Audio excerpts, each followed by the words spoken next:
Praise the Lord. जय मसीह के मेरे प्रिय भाई बहनों, आप सबको प्रभु यीशु मसीह के नाम से एक और बार मैं स्वागत करता हूं।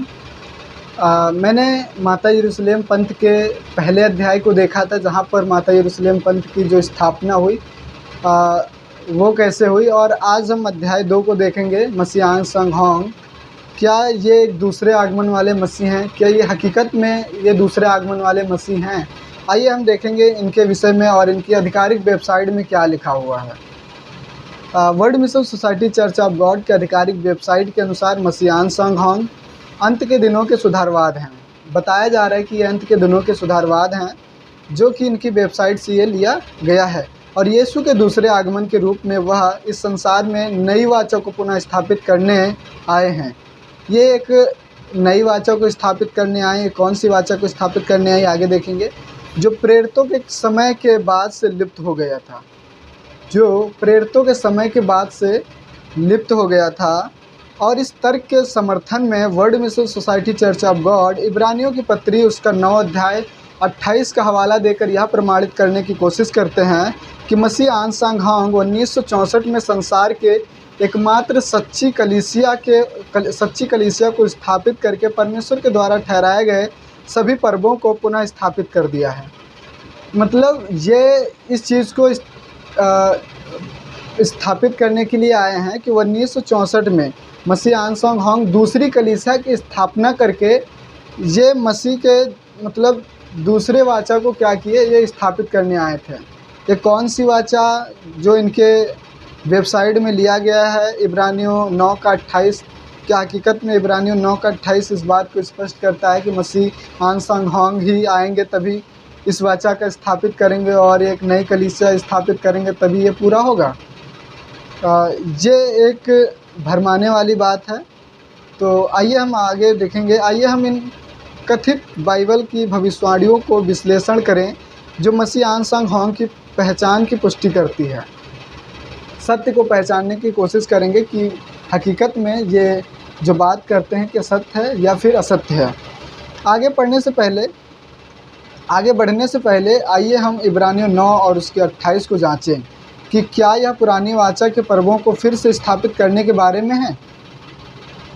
इब्रानियों 9 उसके 28, वैसे ही मसीह भी बहुतों के पापों को उठा लेने के लिए एक बार बलिदान हुआ, और जो लोग उसकी बाट जो होते हैं उनके उद्धार के लिए दूसरी बार बिना पाप के दिखाई देगा।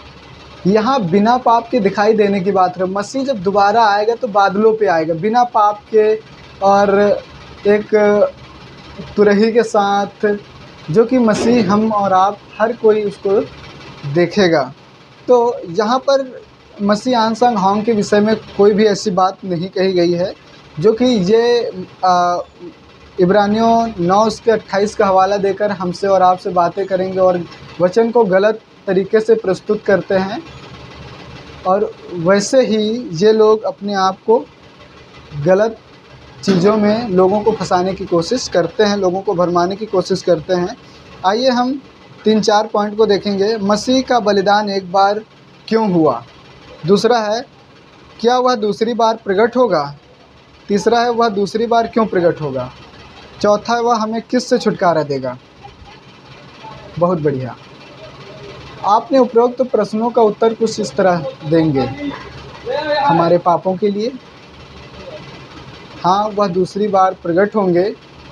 वह फिर से मरने के लिए नहीं, बल्कि बचाने और हमें स्वर्ग ले जाने के लिए प्रकट होंगे। चौथा है, हमें अनंत दंड से छुटकारा देने के लिए। तो यह स्पष्ट है कि इब्रानियों 9:28 के पुराने नियम की वाचाओं या पर्वों से कोई लेना देना नहीं है, बल्कि मसीह का अंतिम आगमन हमें अनंत दंड और मृत्यु से बचाने के लिए होगा। पंथ का तर्क, उनके तर्क का संपेच में समीकरण हम करेंगे। प्रश्न नंबर 1 इब्रानियों 9 का 28 के अनुसार पर्वों की स्थापना के लिए मसीह का दूसरा आगमन होगा। प्रश्न नंबर 2, पर्वों की स्थापना आन संग होंग ने 1964 में किया था। निष्कर्ष, आन संग होंग मसीह का दूसरा आगमन है। बाइबल आधारित प्रश्न उत्तर को देखेंगे हम।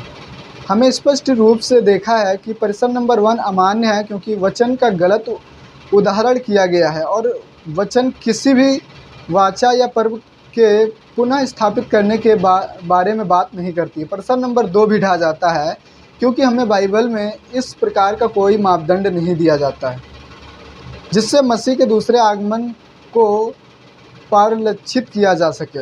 इसलिए आंग सांग होंग मसीह का दूसरा आगमन नहीं हो सकता है।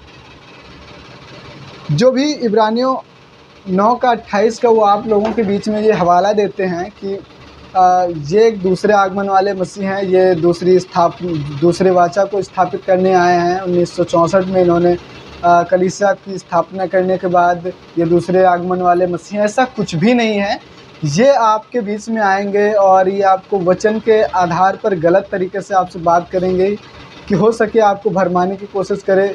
लेकिन प्रभु का धन्यवाद हो कि आप सब समझदार हैं और वचन को पढ़ते रहिए ताकि आप सब ऐसी शिक्षाओं से बचें और ऐसे लोगों को जवाब देने के लिए भी अपने आप को तैयार करें, ताकि जो ऐसे लोग आपके पास आएँ उन्हें भी आप सत्य को ज्ञान को उन लोगों के बीच में रख पाएँ, ताकि वो लोग भी समझें कि हकीकत में परमेश्वर का वचन जो सिद्ध है, जो पवित्र है, जो निर्मल है, जो दो धारी तलवार से भी चोखा है, वो हमें क्या शिक्षा देता है, हमें क्या आज़ादी देता है, हमें कैसे लोगों से बात करना चाहिए, कैसे लोगों के प्रति हमें आग्रह होना चाहिए और किस वचन के द्वारा हमें झुकना चाहिए, कैसे वचन से हम लोगों से बात कर पाएँ। तो इन सब बातों के प्रति आप अपने आप को तैयार कीजिए, वचन की शिक्षा को पढ़िए और इन सब बातों में जब लोग आपसे आके बात करते हैं तो इनका नॉलेज हमें और आपको होना बहुत ही आवश्यक है। तो प्रभु का धन्यवाद हो। मैं आशा करता हूँ आप सब लोग अच्छे होंगे और हमें इस वचन से आप लोगों को काफ़ी कुछ सीखने को मिलेगा। तो आप लोगों से यही आग्रह है कि यदि ऐसे लोग आपके बीच में आएँ तो उन लोगों से आप कैसे बातें करें। ज़्यादा से ज़्यादा को वीडियो को शेयर कीजिए ताकि लोग भी सत्य को जानें। आमीन।